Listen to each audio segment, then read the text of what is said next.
Germany oil refinery explosion.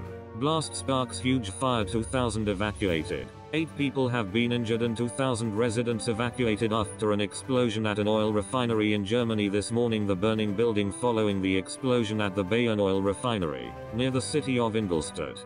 Fire engines are at the scene and some 200 firefighters are reported to be tackling the blaze. Water can be seen being sprayed on the smoking building. A police statement warned that there is a risk of more explosions. The statement said that work is being done to put out the fire. Of the 8 people reported to be injured, 3 of the victims have medium or serious injuries, according to police. Residents living in Voberg and Eiching were evacuated. The cause of the explosion, which could be felt from several kilometers away according to local media, is not currently known.